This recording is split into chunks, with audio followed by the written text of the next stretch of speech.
My wife cheated on me with her boss, secretly transferred $250, $0 of our savings into her new boyfriend's offshore account, and now she's demanding half of our house to settle the divorce. But I just found out she's been planning this for years and I have the proof. Do I even stand a chance? Hello everyone. Dear listeners, please share your thoughts in the comments section below. And don't forget to like, share, and subscribe. Now, let's begin the video. Using a throwaway for obvious reasons, with certain specifics modified to preserve anonymity. I never thought I'd be the guy to find out my wife was cheating on me, let alone with her boss of all people. It's like a bad movie, but it's real life. The thing is, I caught her in the act well, sort of. It all started with little things. Rachel, my wife, had been acting strange for months. She'd come home late from work more often, always with some vague excuse about being busy or working late. She'd get defensive when I asked about it, brushing it off like I was paranoid. But I knew her too well. I could tell. Something was off. One night I decided to check her phone. I'd been suspicious for a while and I just needed to know. I didn't want to believe it, but I had to see for myself.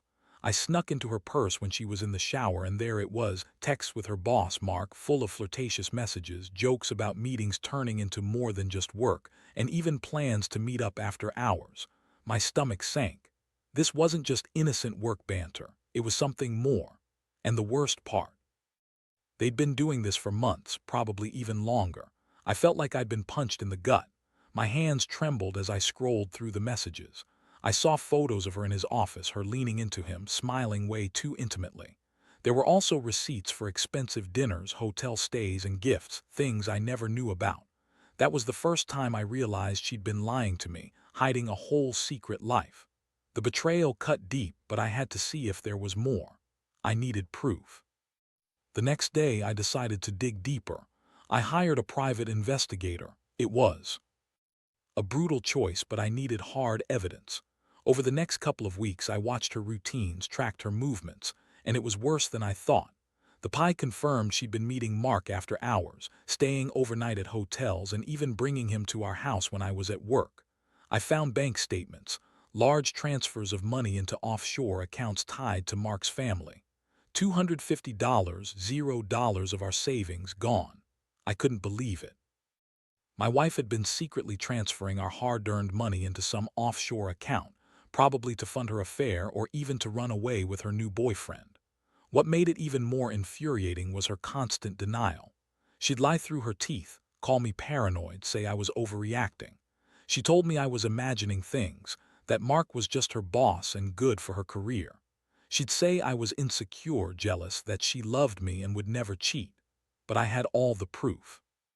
It was sitting right in front of me, screenshots, bank statements, hotel receipts.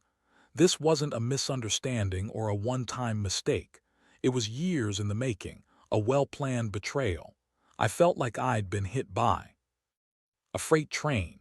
The woman I loved, the woman I built a life with, was cheating on me with her boss, stealing our savings and planning to leave me.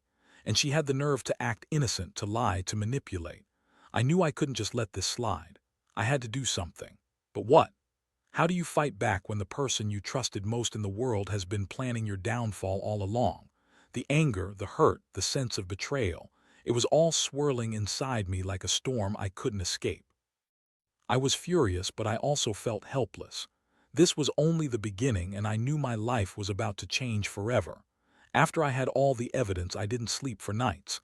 I just sat there, staring at the screenshots, the bank statements, trying to process everything. How could she do this? Rachel, my wife, the woman I married, the woman I thought loved me, had been lying to my face for years. She was out there, screwing her boss, secretly draining our savings, and planning her escape while I was obliviously working my ass off to keep us afloat. It was like waking up from a nightmare that just kept getting worse. I knew I had to confront her, but I didn't want to do it blindly. I wanted to be strategic. I set up a plan. I needed to hear her explain herself, to see if she'd admit the truth or keep spinning her lies. I also wanted to see how far she'd go to deny everything. I arranged to be home early that evening, pretending I was still working late. I wanted her to come home thinking she had the upper hand, then catch her in the act or at least get her to slip up. When she finally walked through the door, she looked good, too good. That fake, innocent smile she always put on. She was acting like nothing was wrong, like she hadn't just been screwing around behind my back. I kept my cool as I asked her about her day, about her work. She was bitchy, snapping at me when I asked about her late nights. "You're just insecure," she said, rolling her eyes. "Mark's a professional, not some guy you need to worry about. You're overreacting as usual." I played it cool, but inside I was boiling. I pulled out the evidence I had: screenshots, bank transfers, the hotel receipts. I watched her face change from smug to pale, then angry. She tried to deny everything, calling me crazy, claiming I was stalking her, that I was paranoid. But I had her dead to rights. She kept lying, twisting the truth, trying to make me feel guilty for catching her. She said she was just stressed, that I was suffocating her, that she needed something more in her life. I couldn't believe her words. She was trying to spin it like I was the problem, not her. The confrontation turned into a shouting match. She called me controlling, insecure, a bad husband. I felt the rage building inside me. How could she be so cold, so calculating? I told her I had proof of everything: the affair, the money transfers, the lies, that I knew she'd been planning this for years. She sneered, told me I was just jealous, that I'd never really loved her. She accused me of being a terrible provider, of not giving her what she wanted. But I knew the truth. I knew she'd been planning her escape, and I was just now catching up. That night I felt a mixture of shock and deep, searing anger. I couldn't believe I'd been played like a fool all these years. I was devastated, but also furious. Furious at her, at Mark, at the whole situation. I kept replaying everything in my head: the secret trips, the texts, the offshore account, the money disappearing. I was angry at myself for not seeing it sooner, but also furious that she'd been so manipulative, so cold about everything. I realized I needed to take control. I couldn't let her walk all over me. I had to decide what to do next. Was I going to fight for the marriage, or was it already over? The betrayal was too deep, and I knew I couldn't fix this with apologies or promises. But I also knew I couldn't just walk away without a fight. I had to protect myself, my money, and my dignity. I sat there that night, feeling numb but determined. My life had just changed forever, and I wasn't going down without a fight. The days that followed were a blur of planning and emotional chaos. I spent hours poring over every detail, reviewing all the evidence again, making notes and thinking through my options. I knew I couldn't just confront her again and hope she'd suddenly come clean. No, I had to be smart about this.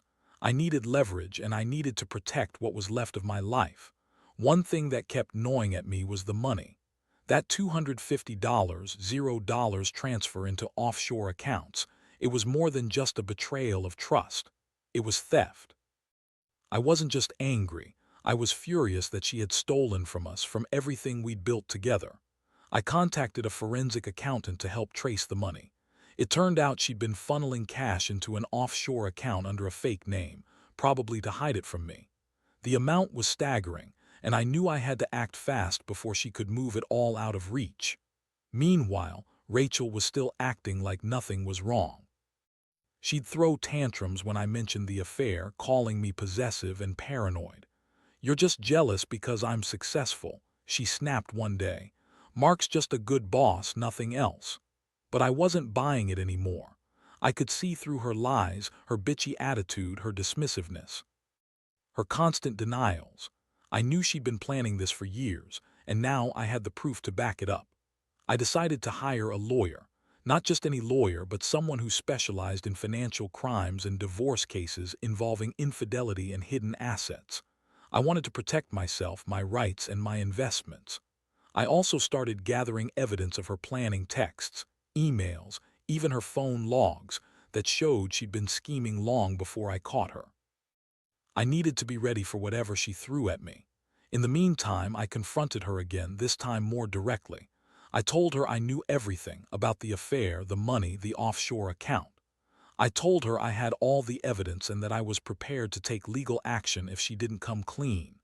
Her face twisted with anger, and she spat at me. "You're just trying to control me. I don't owe you anything anymore." That was the moment I realized she was ready to burn everything down rather than face the fact that she was caught.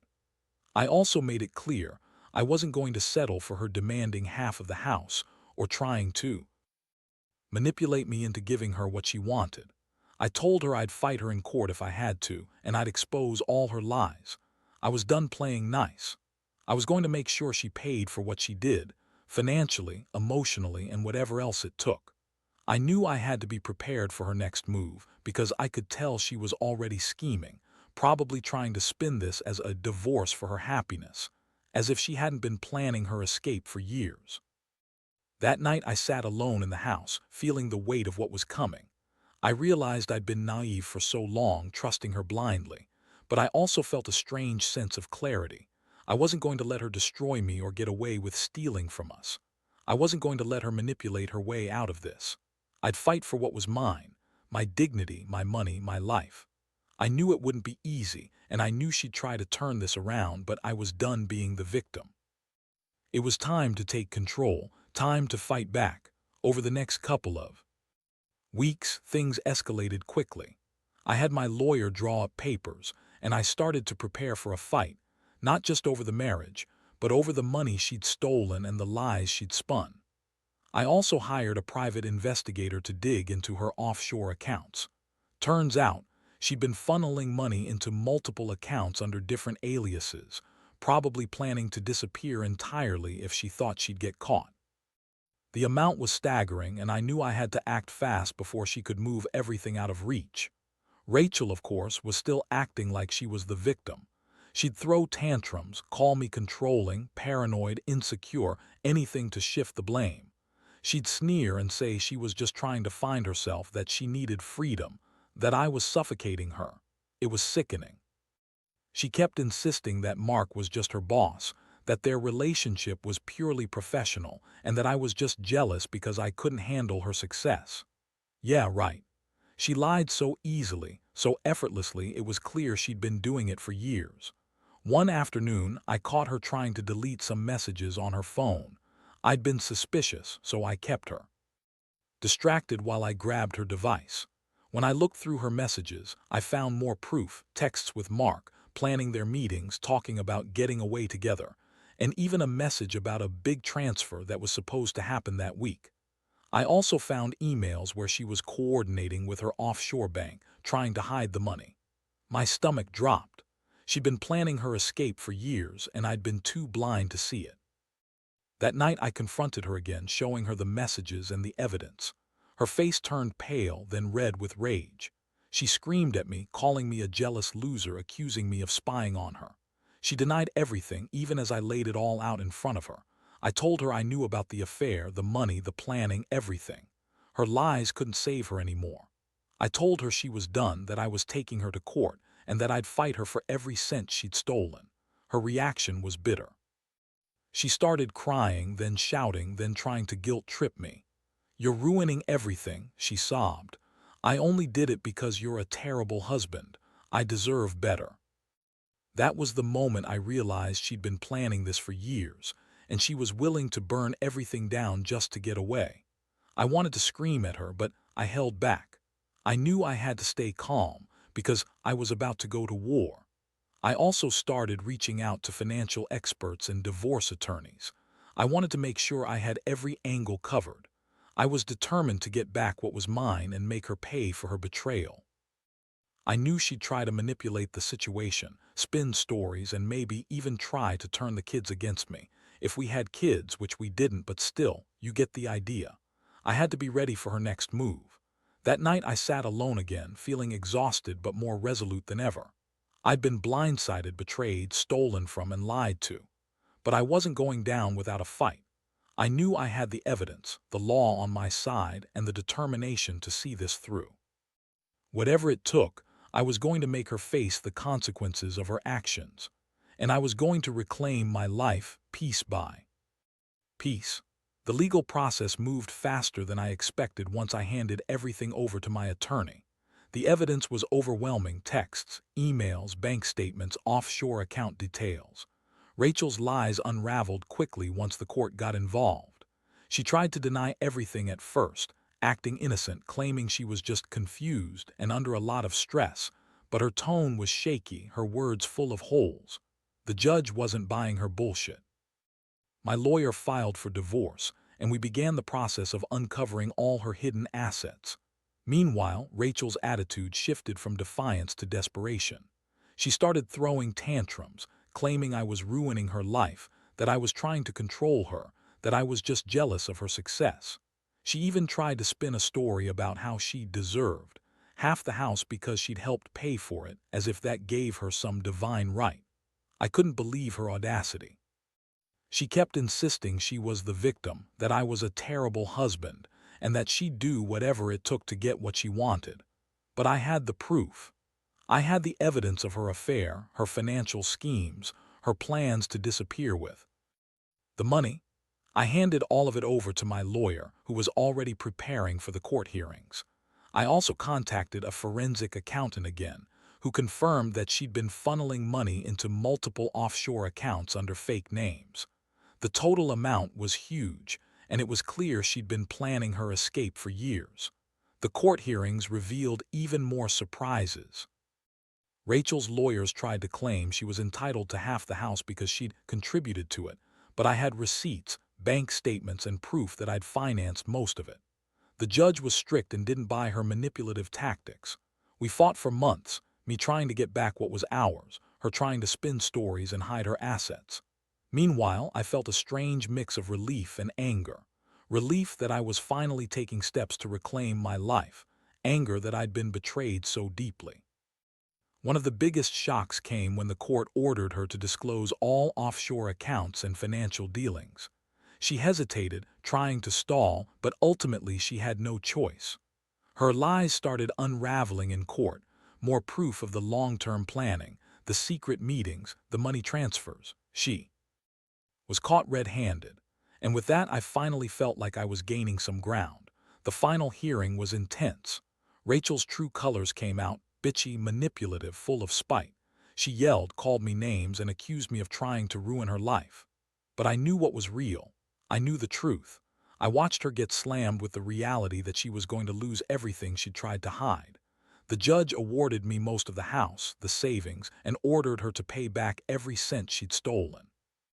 She was furious, but there was nothing she could do. In the end, I walked out of that courtroom feeling a strange mixture of relief and emptiness. I'd fought hard and I'd won, at least legally. The betrayal had shattered me, but I was still standing. The house was mine again, the money was going to be recovered, and I was finally free from her manipulations. I knew life wouldn't be perfect, but I also knew I'd never trust her again. I learned a lot through this whole mess, about betrayal, about fighting for what's right, and about not letting anyone get away with screwing over you. I'd been blindsided, but I was still here and I was stronger than ever. After everything was settled legally, I felt like I was finally able to breathe again, but the scars ran deep. Rachel was out of my life, officially at least, though I still think about how long she'd been planning this, how she'd fooled me for so many years. The house was mine once more, and I was working on rebuilding my life, piece by piece. It wasn't easy. Trust is hard to regain after betrayal like that, and I still had moments where I questioned everything. The first thing I did was cut all contact with her. I changed my phone number, blocked her on social media, and made it clear I didn't want her interfering anymore. I also found a therapist, someone to help me process the emotional wreckage and rebuild my confidence. It's been a rough ride, but I'm learning to let go of the anger and bitterness. I realized I can't change what happened, but I can control how I move forward. Financially, I'm still recovering. The offshore accounts she was funneling money into are being traced and frozen, and I'm in the process of reclaiming what's left of our savings. It's a slow process, but I'm determined.